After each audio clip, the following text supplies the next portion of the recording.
Okay, good morning. Today's daf is daf Lamed Bet of Yevamot. We are up to the Mishnah at the bottom of Lamed Aleph Amud Bet. So an easy place to start. Let me share my screen and we will get started. This is going to be a very brief introduction because we're starting with a new Mishnah. And the new Mishnah is going to sort of take us in a new direction or take us back to the topic that we have been discussing for a while, and that is the cases of the three brothers. So a new case of three brothers. Now we have Shlosha Achin Nisuin Shalosh Nachriot. Three brothers married to three women who are not related to one another. Again, I will stick with alliteration. Reuven, Shimon, and Levi are married to Rachel, Shira, and Leah. Reuven now is going to die. Umeit echad mehen. V'asa hasheni ma'amar. And now Shimon performs ma'amar with Rachel. And again, remember, ma'amar is that rabbinic action, that rabbinic required action prior to actual yibum that we noted exists. And now, unfortunately, after performing ma'amar, v'meis, Shimon then dies. Hare elu cholzos v'lo misyabos. So we are not allowed. The Levi, the third and final brother, who is married to Leah, is not allowed to marry either Rachel or Shira in Yibum. Why? So with respect to Rachel, hare elu cholzos v'lo misyabos, right? So they're not, both of them, both Rachel and Shira are not going to have Yibum, or they're going to require Chalitza. Why? Shenemar umeis echad mehem Yivama yavo aleha. We're talking about a situation where one of them dies and her Yavam goes and marries him. Marries a brother. She'aleha zikas yavam echad. You can only have the zika of a single brother. But when it comes to Rachel, she ends up being a double zika. Why is she a double zika? Because, of course, she has the first zika from Reuven, because she was Reuven's widow, and she was never fully married to Shimon, so it never undid that zika. That zika still remains now with Levi. And second, she has a zika from Shimon because Shimon performed ma'amar. So on a rabbinic level, they were like married. And so as a result, from a rabbinic perspective, we're going to say that this is prohibited. Below sha'ala, okay, all right. So the idea is sha'ala zikas yavam achad, below sha'ala zikas shnei yavamim. So the point of saying that umeis echad mehen means that there could only be one zika and not two zikas. And so now Rabbi Shimon disagrees with this position of the Tanakama. Rabbi Shimon Omer miyabim le'ezu shiyirtze v'cholotz l'shniya. No, Levi can marry. The third brother can marry whomever he wants, right? Now and then, however, he has to perform chalitza with the other brother. And Rashi explains that Rabbi Shimon is treating mamar as both definite marriage and definite nothing. So it's not that we're treating it sort of like as the chumras. We're going to have the chumras of both, but we're not going to have this middle category. For the Tanakama, mamar is like a rabbinic marriage, and so as a result, it doesn't have fully the qualities of marriage, and it doesn't have fully the qualities of nothing. But for Rabbi Shimon, mamar has fully the qualities of marriage and fully the qualities of nothing. So it's not an in-between, it's the both extremes. So as a result, if in fact it was an actual marriage, well then Levi would be able to only marry one of them, and there wouldn't be chalitza on the other. On the other hand, if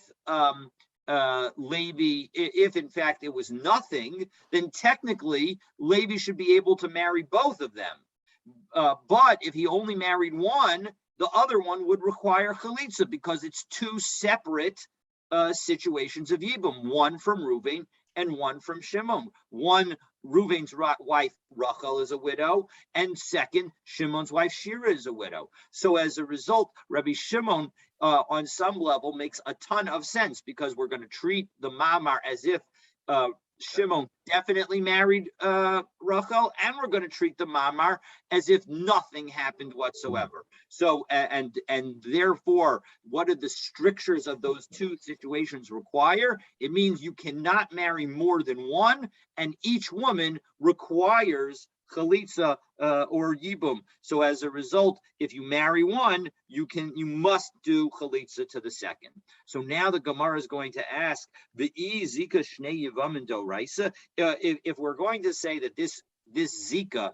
Now, of course, when I explained the Mishnah, I explained the fact that the double Zika situation is going to be rabbinic, and now this is where I got it from, because the Zika Shnei Yavam and Doraisa, because if in fact the double Zika situation was a prohibition Doraisa, well then Chalitza Nami Loti Boy, then you wouldn't even need Chalitza, and yet here we're saying that Chalitza is required. Elamid Rabbanan, so it must be rabbinic.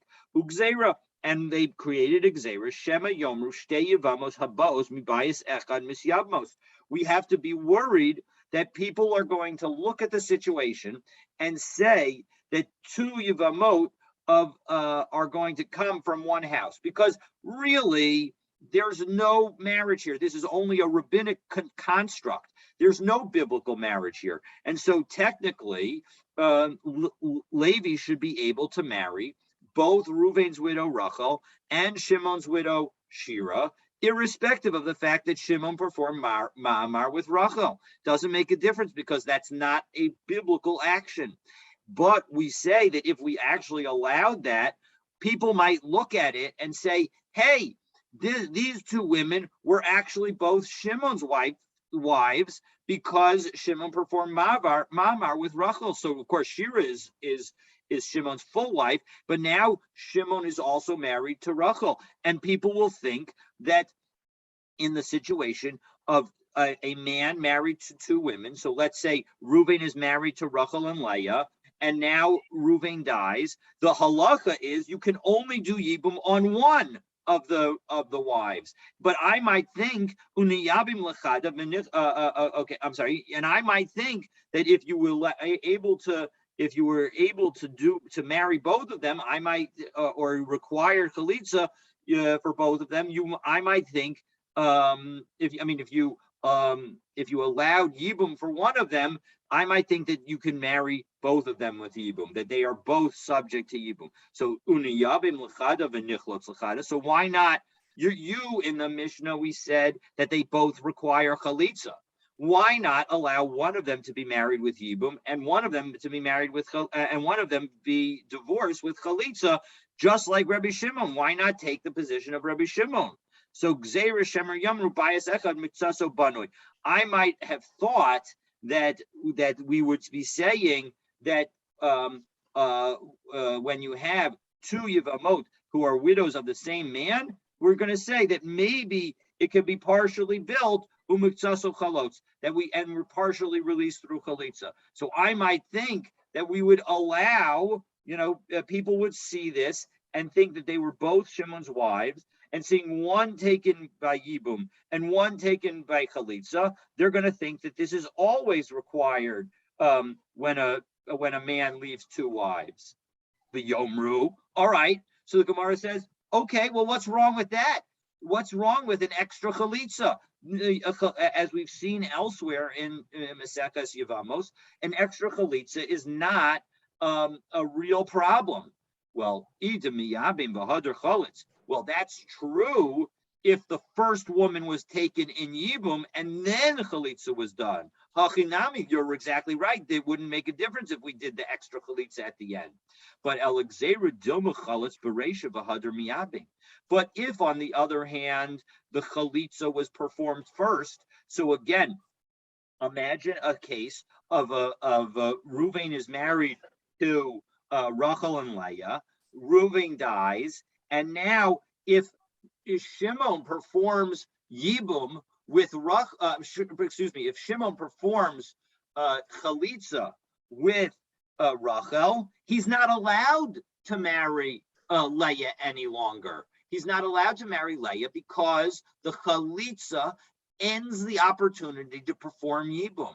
And so as a result, if we required yibum and chalitza, if we allowed yibum and chalitza in this situation, people might think that they're supposed to do yibum and chalitza in every situation where a husband leaves two wives, and he might actually come to do chalitza first.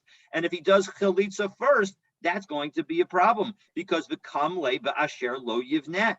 Because once chalitza is done, then you are a brother who has not built, using the language of the Chumash, who shall not build his brother's house. And so v'rachmana amar kevan shelo bana shuv lo yivneh. Once you didn't build, once you rejected the concept of yibum, you don't have the opportunity to do yibum with any of the other wives of that brother.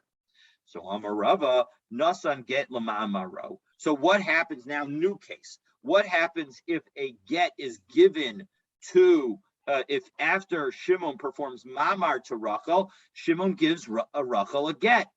So Hutra Tsarasa.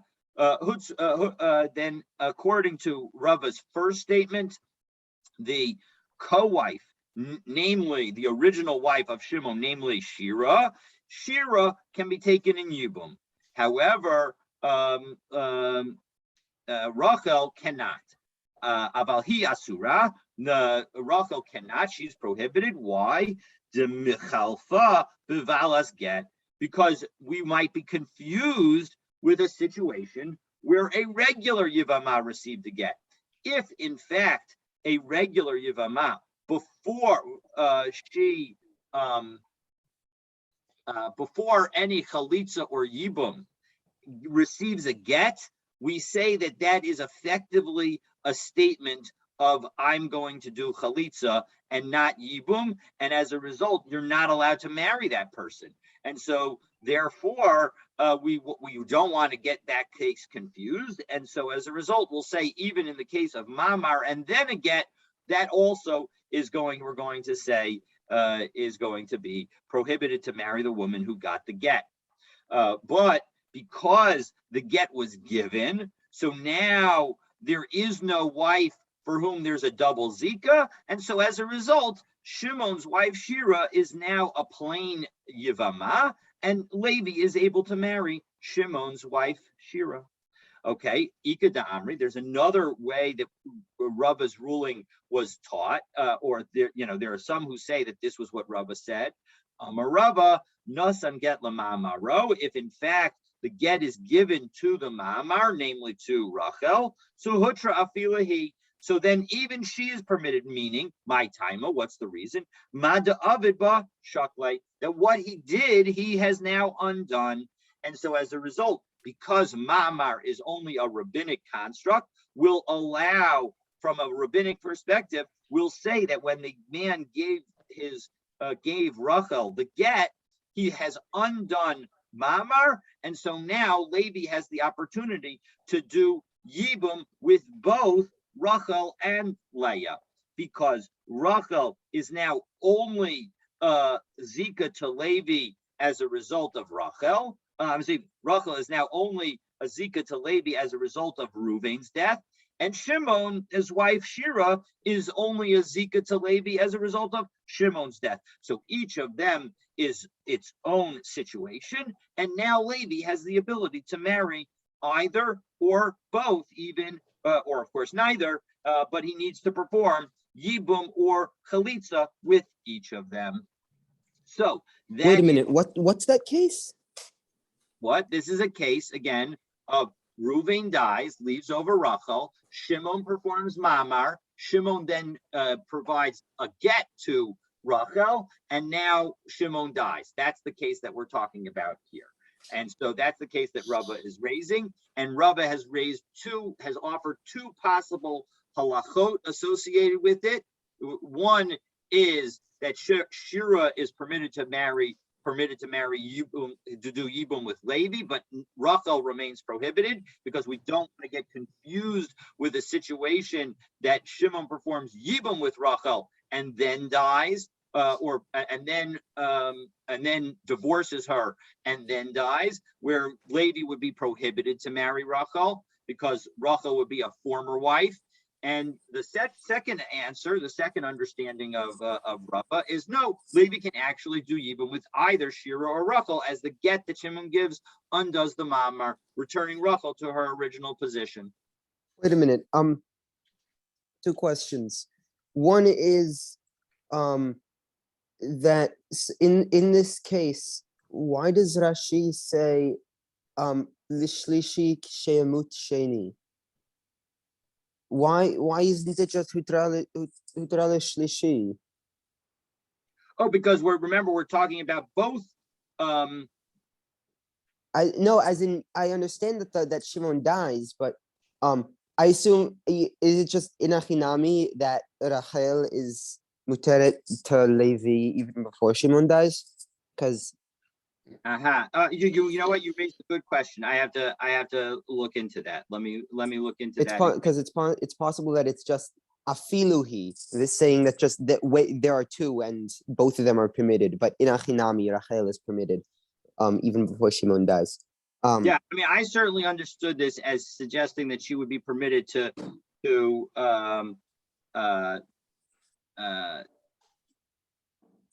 Levi even before Shimon dies, because he's undone what he did.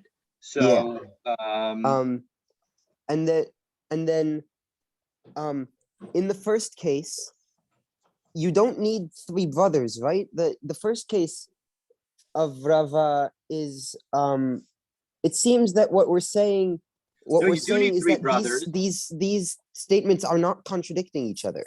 No, they are contradicting. The Ikad Amri is definitely contradicting. The second case, we're dealing with both the same situation.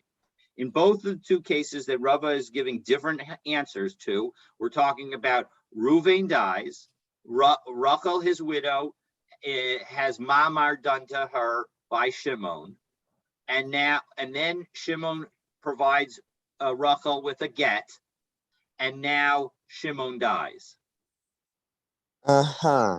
Okay. So it's not that you have one guy with two wives.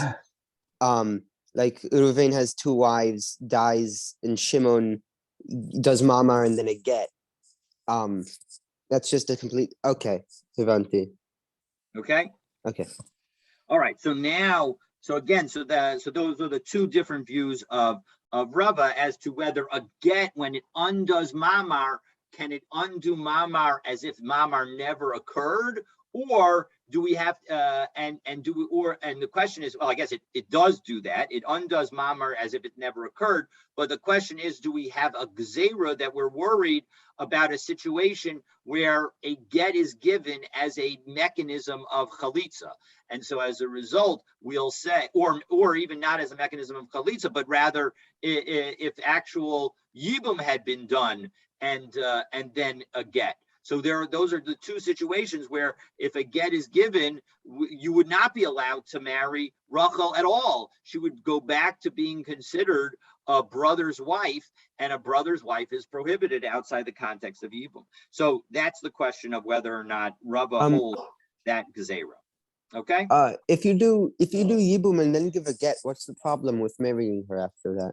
She was already your brother's wife. You can't marry your brother's wife. If any brother divorces his wife in any context, then you're not allowed to marry that woman. Okay. Right. I forgot we were talking about the other brothers. Yeah, no worries. That's exactly. We're talking about the other brothers. So Shnei Achim Nesuyin Shtei Achayos. So now we go back to our case of two brothers, two sisters. So Reuven and Shimon are married to Rachel and Shira. Reuven and Levi are married to Rachel and Leah. Reuven dies. Meis Echad Mehen. V'achar Kach Mesa Ishto Shel Sheni. And now, after Reuven has died, Leah dies. So now, of course, at this point, Levi is no longer married to Rachel's sister, but Harezo Asura Alav Olamid. Rachel is now nonetheless going to be forbidden forever because Hovan Ezra Alav Shas Achas, because she was prohibited to him at the moment of Yibum, namely when Reuven died because Levi was still married to Leah because she was alive, Levi became prohibited to marry Rachel. She is always prohibited. Well, the Gemara is going to ask the obvious question because we saw this in the case of four brothers. Well, Pshita, Hashta, Uma, Hasam, Delo, Midachya, Mihai, Besa, Lagamri. We already saw this in the Mishnah on Lamed Almad Aleph just 2 days ago. So I might have thought that. So now, it's in fact, it's a Kal V'chomer, because Hashta in this case, Uma Hasam in the previous case of our Mishnah, so in the Mishnah with the four brothers, where in that case, let's just remind us of that case. So we have Ruvain, Shimon, Levi, and Yehuda.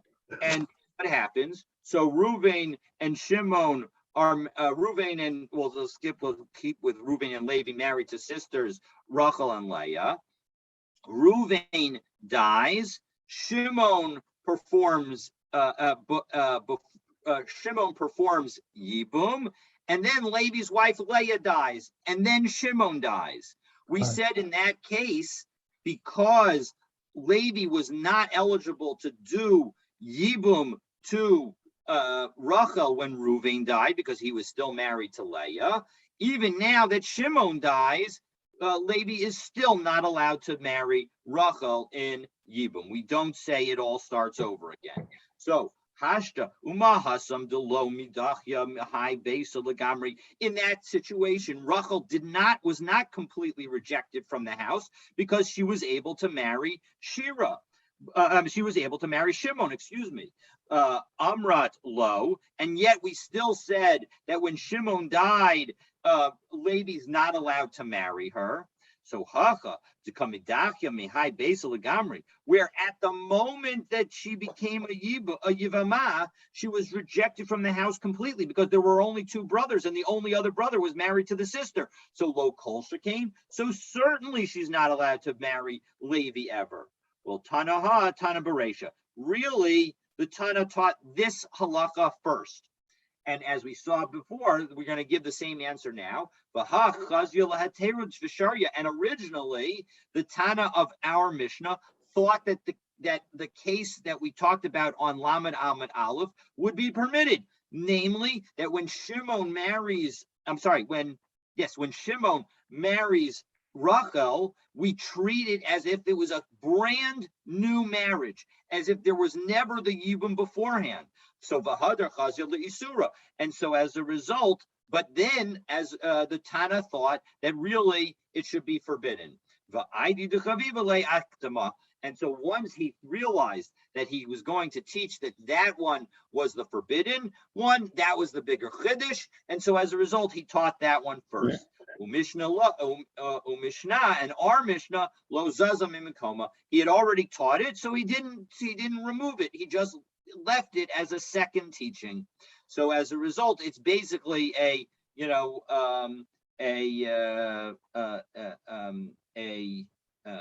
zu vein sarach lomer zu case. That we certainly this case is true, and then certainly that case is true. And so as a result, we now say basically, yes, you are absolutely correct that we don't need really this Mishnah at all, given that we had the earlier Mishnah.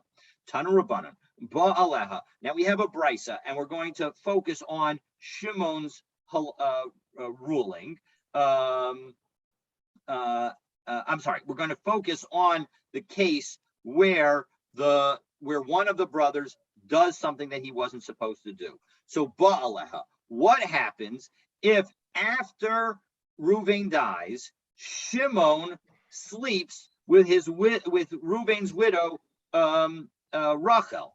Well, I'm sorry, I was using Levi and I apologize on switching names here, because I have to be very careful. So Ruvain and Levi are married to Rachel and Leah, the two sisters. Ruvain dies, and now Levi comes and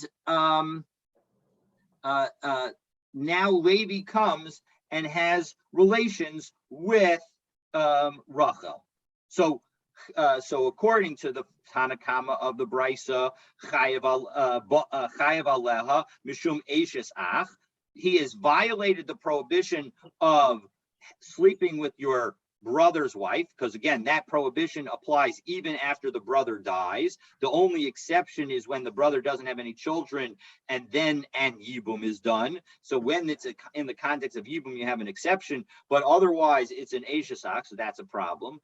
And umishum achos isha, and he violated the prohibition of having relations with your wife's sister. So that's two prohibitions. Divrei Rabbi Yossi, that's Rabbi Yossi's view. Rabbi Shimon Omer, Rabbi Shimon says no. Rabbi Shimon says Einu chayev ela mishum eshes ach bilvad. He's only chayev one, and he's chayev the sin of sleeping with a brother's wife. Now we're going to teach a second brisa where Shimon has a different view. Well, 1 second. V'hatanya, Rabbi Shimon Omer, Rabbi Shimon says Einu chayev ela mishum achos isha bilvad. He violated only sleeping with a wife's sister. So how do we explain Shimon having these two views? In one situation, he says that the sin is a sleeping with a brother's wife, and in the other situation, it's sleeping with a wife's sister. So the Gemara explains, Lo kasha, kansha nasa chai, va'achar kach nasa meis. One situation is where the living brother, Levi, married Leah first. So if Levi married Leah first, well, then the prohibition of having relations with Rachel is sleeping with a wife's sister, okay? Because that was what Rachel was first. Before he was a brother's wife, he was a wife's sister. But on the other hand, well, Khan, in the other case, Shinasa Mace, V'achar kach nasa chai. In the case where we say where they married the dead, the Reuven married first, well, then Levi was prohibited to have relations with Rachel because of sleeping with a brother's wife before it was a problem of sleeping with a wife's sister. So as a result, whichever prohibition came into effect first, so that's the one that's going to be the one that Rabbi Shimon will say exists. So now the Gemara asks according to Rabbi Shimon. Yes. So what if? So, but when his brother married, when Reuven married Rachel, shouldn't two Isurim have been hal on her? Both Eshet Ah and Eshet Ish. So which one? Are you like, which case? Are you talking about the case? Who so married? As in, and let's just say Levi's unmarried. Reuven marries Rachel. So then two if Isurim. Levi's unmarried, so there's no prohibition of a sister's wife because a wife's I didn't sister. say no. Eshet Ach and Eshet Ish. Oh, Eshet Ish, but remember Reuven died. And then, no, but then, when those two Isurim are hal at the same time, are we just say that that even though any sort of halal Isur, but two Isurim can be hal at the same time? So we're going to. This is the main. So you thank you for raising that topic. So we're going to. This is the topic that we're introducing at this moment is this concept of ein iser chal al iser, that once you have one prohibition, you don't have another prohibition. We have not addressed the point that you are making. I don't know whether, I think we may address it tomorrow. The question of if they come at the same time, do they both hold? But it is clear that even if they don't both hold, and we're going to see it in 2 seconds right now, that when one of them goes away, the other one jumps in. Okay, so even if we were to say that the main prohibition when Reuven married Rachel is Eshes Ish, that you're having relations with the married woman, as soon as Reuven dies and Eshes Ish goes away, you still have the prohibition of Eshes Ach, of sleeping with a brother's wife. Well, so, then my question would have been that how do you determine which one comes first? The Eshet because if Reuven marries Rachel, is going to be the one that is Reuven marries Rachel, and then Levi marries Leah, and then Reuven dies. How do you determine whether the Isura of Eshet Eshet Ach it takes precedence over the Isur of Well, Eish Ach Achot happened Isha. first. She was married, Even though it wasn't Hal first, since even if it B'mitziut it might not. happened first. Well, again, I'm not saying that Okay. it wasn't Chal. I'm saying that Ah. we haven't addressed the issue of two happening at the same time.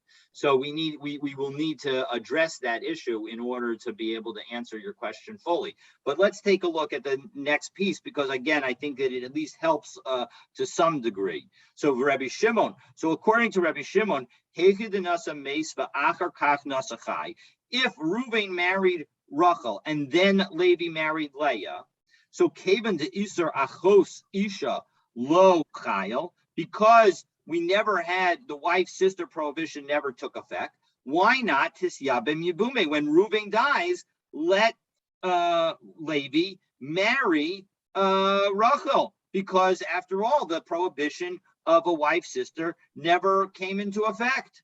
So Amar Ravashi, Isur Achos Isha Mitla Tali Bakai. It's the wife-sister prohibition is in suspension, meaning it's standing ready to jump in. Ipaka Isur Eshazach. If you were to remove the brother's wife prohibition, Asi Isur Achos Isha B'chayo. So then the prohibition of marrying of having relations with your wife's sister is going to come into effect. The Hilkach Lo Paka. And so as a result, we're not going to remove the prohibition of a brother's wife. So, all right, the Sava Rabbi Yossi Isser Chal Al Isser. 1 second.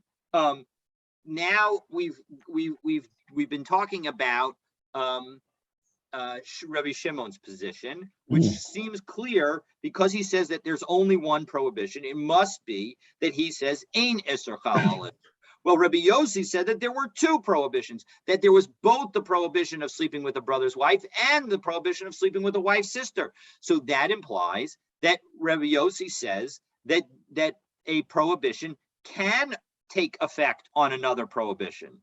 So, but we have a Mishnah that seems to suggest otherwise. V'atanan if you have if somebody violates a commandment that requires the punishment of two different executions, nidon b'chamura, the person gets the more severe one. That's the Tanakama. Rabbi Yossi says no, nidon b'zika harishona habalav. He gets the first one that came to him. Vitanya, we have a brisa that explains Ketzad. What's the situation? Amar Ketzad Amar Rabbi Yossi. What was the situation that he's talking about? Nidon bazika harishona habalav. What does it mean when he says that you get the first one? So let's take into a case the chamoso and Ashes Ish. So we have two prohibitions. One is going to be a prohibition of sleeping with a mother-in-law. That is subject to burning. And one is the punishment for sleeping with another man's wife. And that's punishment is strangulation. That's since burning is more stringent than strangulation, we're going that's the person who says the Tanakama who says you get the more severe one would say no matter what, if you have marital relations with your mother-in-law, irrespective of whether she was your mother-in-law first or she was an Ashes Ish first, doesn't matter, you're going to get the burning. Now, according to Rabbi Yossi, now we're going to see that it makes a difference what happened first. So, Chamosa v'neses Ashes Ish, if the first case she was your mother-in-law, so the mother-in-law's first husband either died or was divorced, and then after she was your mother-in-law, she then became the wife of another man, well then, nidon b'chamoso, you are going to be punished according to Rabbi Yossi based on the mother-in-law status, namely you'll get the burning. But Ashes Ish v'nases chamoso, which is ordinarily the case, assuming that the mother-in-law was not divorced or widowed at the time of the marriage of her daughter, well then she was first the wife of another man, and so as a result, nidon be'eshes ish, she's going to, the man who sleeps with his mother-in-law is going to be punished with strangulation because she was first an Ashes Ish. So that shows that Rabbi Yossi does not hold of Isser Chal al Isser. He says Ain Isser Chal al Isser. So how can we understand the case? So we now turn to Lamed Bet Amud Bet, and we say we're going to give. So now we're going to give two potential answers. The first is going to be rejected, and then we'll have a second answer. So Rabbi Abahu says, Moda Rabbi Yossi be'Isser Mosif. He agrees with this concept of Isser Mosif, that when the new prohibition is more extensive, meaning that the item that is prohibited is now prohibited on more people. So namely, if you have a woman who is prohibited just to you, and then she becomes prohibited to other people as well, well, then you'll have an additional prohibition. And so that can be a situation where you'll have two prohibitions. So Tenach, well then, okay, so that could be, but Tenach Hecha Danasachai. That makes sense if Levi married Leah first, right? The Achar Kach Nasa Mace. And then afterwards, Reuven married Rachel. Why? Because in that situation, Levi married Leah. So as a result, Rachel is prohibited to just him because he is married to Leah's, to Rachel's sister, to Rachel's sister Leah. And so as a result, that is why the prohibition is just on Levi. There isn't anyone else who is prohibited to marry Rachel. But now, now that Reuven has married Rachel, well, now all of the other brothers that Reuven and Levi have are also prohibited to marry Rachel when Reuven dies. And so as a result, that's going to expand the number of people who are chayiv, and so as a result, that would be fine. So migud itosef iser legabi achim, because now we've added the prohibition regarding the other brothers, because now Rachel is not only the sister of Leah, so she's not only prohibited to Levi, but she's also Reuven's wife, and so now she's prohibited to all the other brothers. So itosef iser legabi didei. So so as a result, because the prohibition becomes added to the rest of the brothers, we'll add the prohibition to Levi as well. But Ella Hecha Denasa Mace. But where Reuven died first, where Reuven married Rachel first, so V'achar Kach Nasachai, and then only afterwards did Levi marry Leah. Well, Isser Mosif Ika. Isser Mosif Ika. What additional expansion of the prohibition exists? All the brothers were already prohibited, so there's no expansion. And if you want to say, well, because Levi becomes prohibited to all the sisters of when he now marries Leah, so maybe there are more sisters than Rachel and Leah, and so as a result, now at least from Levi's perspective, the prohibition has expanded. That's a different category. That's not an Isser Mosif. That's High Isser Kolelhu. That is a more extensive prohibition. That is a prohibition. That is where there are more items that are prohibited, rather than more people who are prohibited to the item. Very important difference. And we're going to be talking about this difference, God willing, tomorrow. But at the moment, the key is that we have now rejected this first effort of Rabbi Abahu. And so Ella Amar Rava, and instead Rava is going to offer the following. Ma'alani alav ki'ilu asa shtayim. It's not that Rabbi Yossi is saying that in fact the person violated two. We're just going to treat him like he violated two. Ve'enu chayav ela achas. But really, when it comes to the punishment, he is only chayav on one of them. Second, just making sure.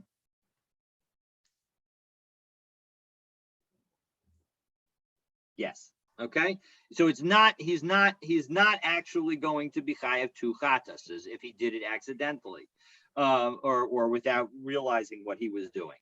V'chein ki also Rabin Amar Rabbi Yochanan. When Rabin came from Eretz Yisrael to Bavel, so he told everybody that Rabbi Yochanan said the same thing. Again,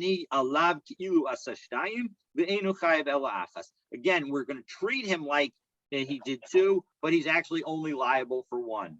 What difference does it make? So lekavro ben Rishonim gemurim. It means to bury him among those who were completely wicked. So Rashi offers the following explanation. There is in Maseches Sanhedrin, we say that there is this idea of two different cemeteries. There is one cemetery for people who are obligated for the death penalty of strangulation and beheading. Those are the lesser executions. And there's a separate cemetery for those who are obligated for either stoning or burning, which are the more severe of the two death penalties. So Rashi says that this person, even though, by the way, sleeping with either your wife's sister or your brother's wife, as long as your brother isn't married to her, is not actually a death penalty case.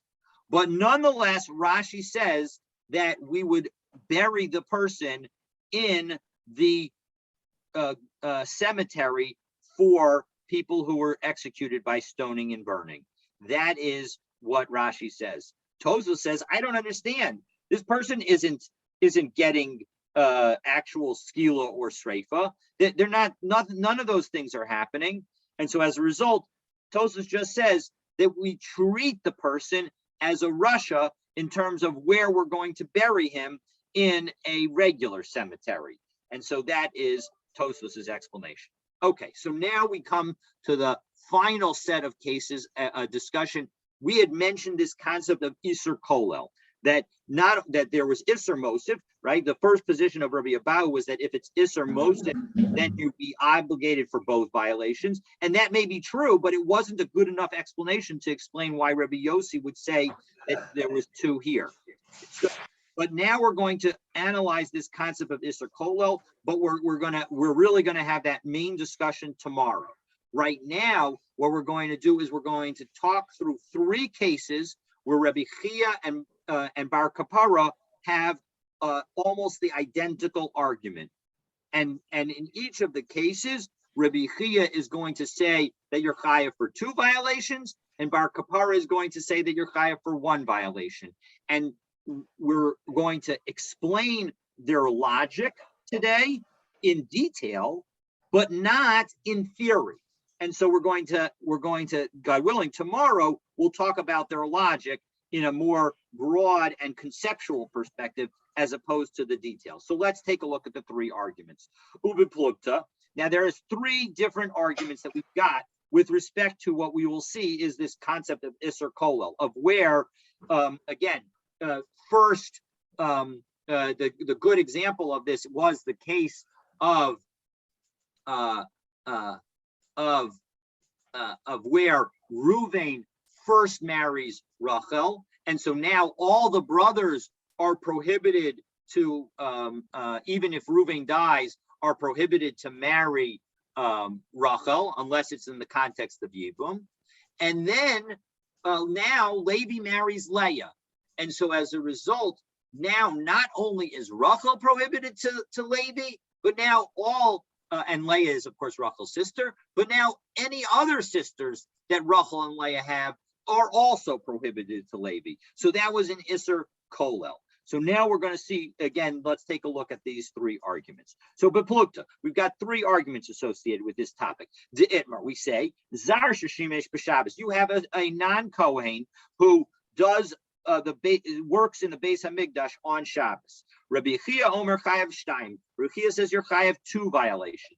Bar Kapara Omer ein chayav elo achas. Bar Kapara says you're only chayav one.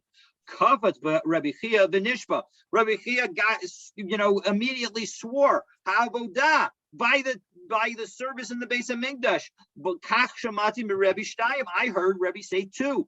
Kafatz Bar Kapara v'nishba havodah.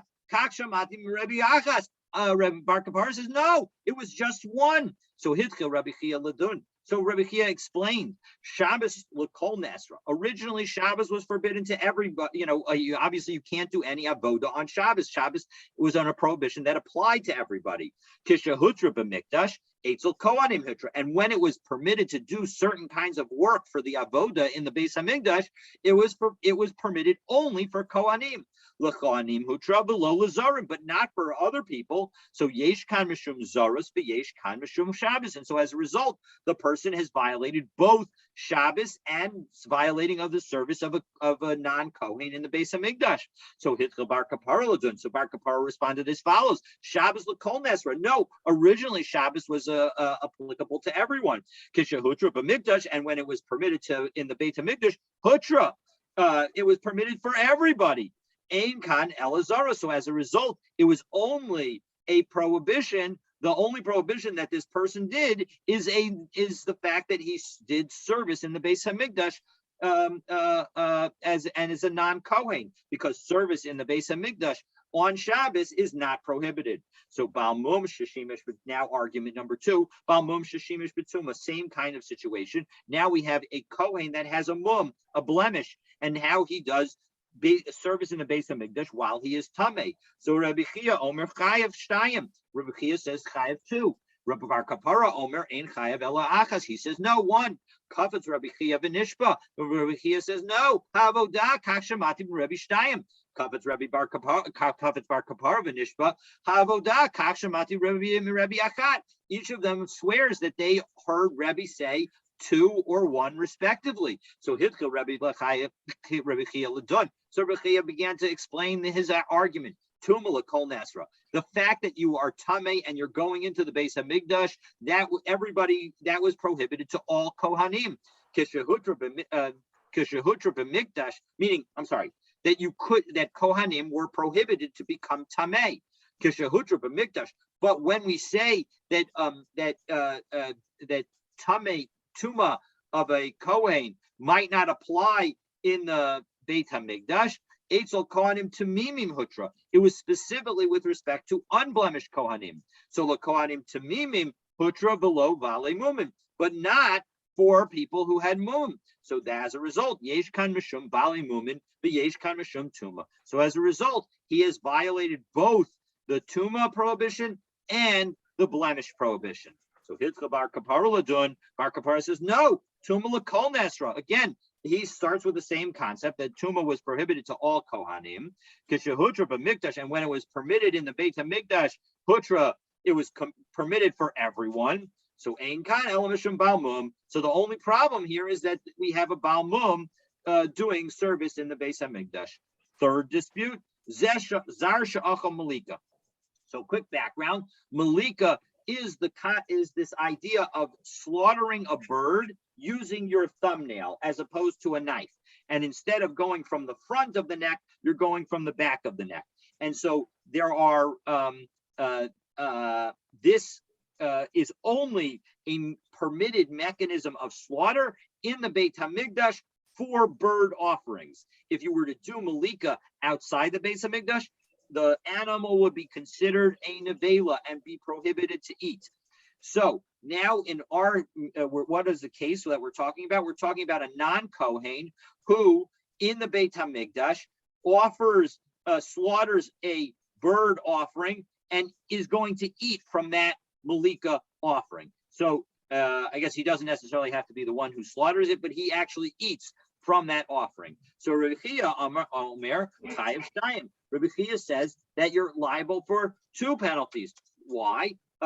One for eating sacrificial food in the that is permitted only to Kohanim and not to non-Kohanim, and this is a non-Kohen, and one for eating nevela because the bird, it was not slaughtered in the proper manner, and so as a result, it's not permitted for him to eat the bird. So because it's considered a nevela. So Bar Kapara Omer Eino Chayav Elacha Achas. But Bar Kapara says, no, the only reason that the person would be chayav is for eating a sacrificial food that's permitted only to Kohanim. So again, Kavatz Rabbi Chia v'Nishba Havodah Kach Shamati Rabbi Shtayim. Kavatz Bar Kapara v'Nishba Havodah Kach Shamati Rabbi Achas. Again, both of them say that they swear that they heard their lesson from Rebbe. So Hivka Rebbe Chia Ladun. Again, Rebbe Chia began to explain Nevela L'Kol Nesra. Originally, Nevela was prohibited to everybody. Kishahutra b'Mikdash, when it was permitted in connection with the base of Mikdash for specifically Malika bird offerings, and Eitzel Kohanim Hitra. It was only permitted for Kohanim. L'Kohanim Hutra v'lo l'Zarim. It was never permitted for non-Kohanim. So as a result, Yesh Kamishum Zerus, Yesh Kamishum Malika. So as a result, we've got two prohibitions. One, the fact that the guy is eating meat that is from a sacrifice that is only something that can be eaten by a Kohen. And second is that he is eating the meat of a bird slaughtered with Malika, which is a nevela. So Hincha Bar Kapara Ladun, and Bar Kapara says, no, that's not the logic. Rather, Nevelu L'Kol Nesra Kishahutra b'Mikdash Hutra Ein Kan Ela Mishum Zaros. So again, Bar Kapara says that no, Nevela was prohibited to everyone, but then in the Beit HaMikdash, it was permitted completely with respect to the bird offerings that are slaughtered with Malika. And so as a result, the only prohibition that this non-Kohen has done by eating the sacrifice that was slaughtered with Malika, by a bird sacrifice that was slaughtered with Malika, the only sin that he has done is being a non-Kohen eating sacrificial food, but he has not violated the concept of nevela. And so now tomorrow, God willing, we're going to explain the nature of the argument between Rebbe Chia and Bar Kapara, and we're going to talk about how this all relates to the concept of Isser Kolel. So stay tuned for tomorrow's Daf Yomi, and I wish you a Shabbat Shalom. Same. Have a good Shabbos. Thank you, so Rabbi. much. Bye-bye. Have a great Shabbos. You too, guys. Shabbat